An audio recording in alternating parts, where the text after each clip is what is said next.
शहर के पुराने बाजार की एक सनकरी गली में हर सुबह एक ही आवाज गूंजती थी, गर्मा गर्म छोले भटूरे, आओ जी पेट भर के खाओ। यह आवाज थी रामू भटूरे वाले की। छोटी सी दुकान, टीन की छत, धुएं से काली दीवारें और सामने एक बड़ा कड़ाहा। रामू का खाना स्वाद में लाजवाब था। लोग दूर दूर से आते, लेकिन रामू का दिल उतना ही कड़वा था जितने उसके भटूरे कुरकुरे। रामू पहले ठीक था, पर जब दुकान चल निकली लालच उसके सिर चढ़ गया।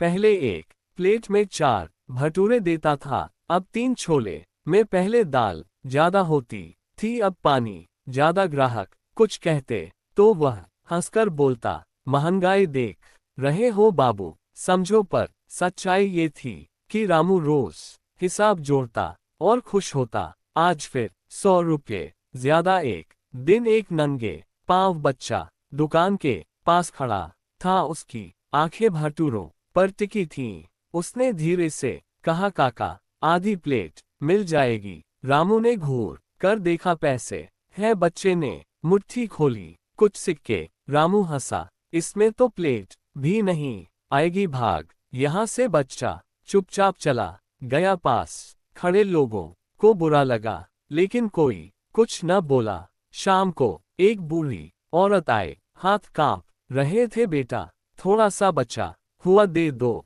दवा के पैसे नहीं बचे। रामू ने कड़ाहे में झांका, भटूरे बचे थे। फिर भी बोला, माँ जी फ्री में कुछ नहीं मिलता। वो औरत खाली हाथ लौट गई। रामू ने चैन की सांस ली, आज नुकसान नहीं हुआ। रामू ने तेल सस्ता कर दिया, आटा मिलावटी लेने लगा। स्वाद थोड़ा बदला, पर उसने ध्यान नहीं दिया। अब वह तौल में भी गड़बड़ी करने लगा, हर ग्राहक से थोड़ा थोड़ा चुरा कर। वह खुद को बहुत चालाक समझने लगा। एक दिन एक ग्राहक ने भटूरा तोड़ा, अंदर से कच्चा। उसने गुस्से में कहा, ये क्या है रामू? रामू चिल्लाया, नहीं खाना तो मत खाओ। ग्राहक चला गया। अगले दिन 2 और नहीं आए। रामू ने सोचा, कोई बात नहीं, और आ जाएंगे। कुछ दिनों बाद रामू की तबीयत खराब रहने लगी, पेट में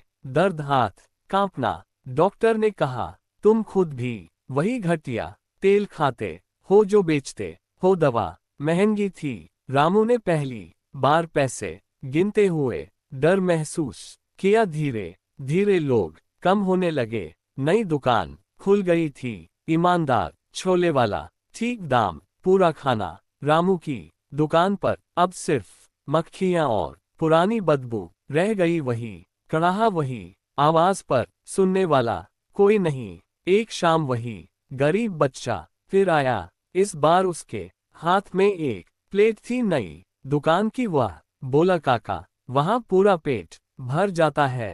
रामू की आंखें भर आईं, उससे अपना लालच याद आया। रात को दुकान बंद कर रामू देर तक बैठा रहा। उसे बूढ़ी माँ, भूखा बच्चा, गुस्साए ग्राहक सब याद आए। उसने पहली बार खुद से पूछा, मैं इतना लालची क्यों बन गया? अगले दिन रामू ने नया आटा खरीदा, अच्छा तेल लिया, बोर्ड लगाया, ईमानदार दाम, पूरा खाना। सुबह उसने एक प्लेट फ्री में उसी बूढ़ी माँ को दी। बच्चे को बुलाया, आज जितना खा सके खा। धीरे धीरे लोग लौटने लगे। किसी ने कहा, रामू बदल गया है, कमाई कम थी लेकिन नींद सुकून की थी। रामू अब रोज सोचता, पैसा जरूरी है पर इंसानियत से बड़ा नहीं। उसकी दुकान फिर चल पड़ी, इस बार लालच से नहीं, ईमानदारी से।